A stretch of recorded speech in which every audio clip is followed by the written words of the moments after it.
देशवासियों, भारत माँ की धरती वीरान ना हो जाए, चलो हम सभी मिलके वृक्षारोपण सफल बनाए, वृक्षारोपण सफल बनाए। चलो चले हम पेड़ लगाए, धरती पर हरियाली लाए। चलो चले हम पेड़ लगाए, धरती पर हरियाली लाए। पेड़ रहेंगे जल बरसेगा, खेतों में अनाज उपजेगा।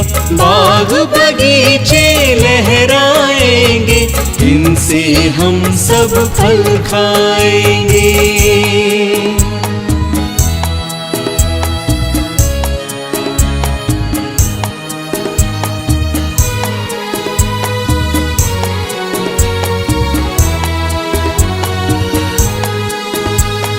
फुलवारी में फूल खिलेंगे, तितली भौरे गले मिलेंगे।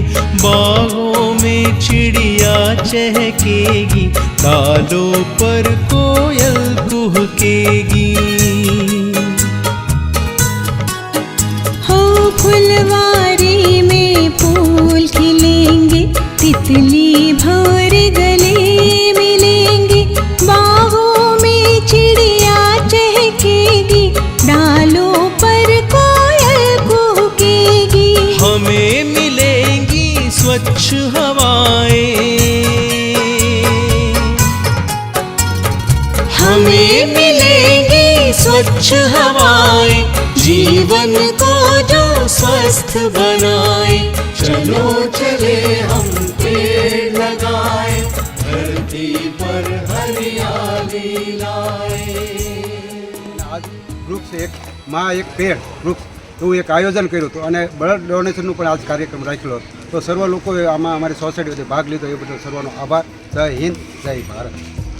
વૃક્ષરોપણનું મેન મહત્ત્વ એ છે કે આ ગયો ઉનાળામાં આપણે જોયું કે કેટલું વાતાવરણને કેટલું તાપમાન બહુ જ થયું છે. તો વૃક્ષ વાવવું એ જરૂર છે અને પર્યાવરણને જો બચાવવું હોય છે તો વૃક્ષ એક વ્યક્તિએ એક વૃક્ષ વાવવું એ ફરજિયાત છે અને બધા જ લોકો આ વૃક્ષ વાવે એવી અપીલ કરવામાં આવે છે. સત્યસ્વ રેસિડેન્સ આજરોજ રક્તદાન કેમ્પનું આયોજન કરવામાં આવ્યું. સાથે એક વૃક્ષ માતાના નામે કાર્યક્રમ આયોજન કરવામાં આવ્યું. આ વૃક્ષારોપણની અંદર 220 જેટલા વૃક્ષો અમે વાવ્યા છે અને સાથે સાથે 15 થી 20 જેટલા રક્તદાતાએ પોતાનું સ્વૈચ્છિક રક્તદાન કર્યું છે. ભરતનગર વિસ્તારમાં તક્તેશ્વર રેસિડેન્સીમાં 220 જેટલા વૃક્ષ વાવવાનો સંકલ્પ લીધો.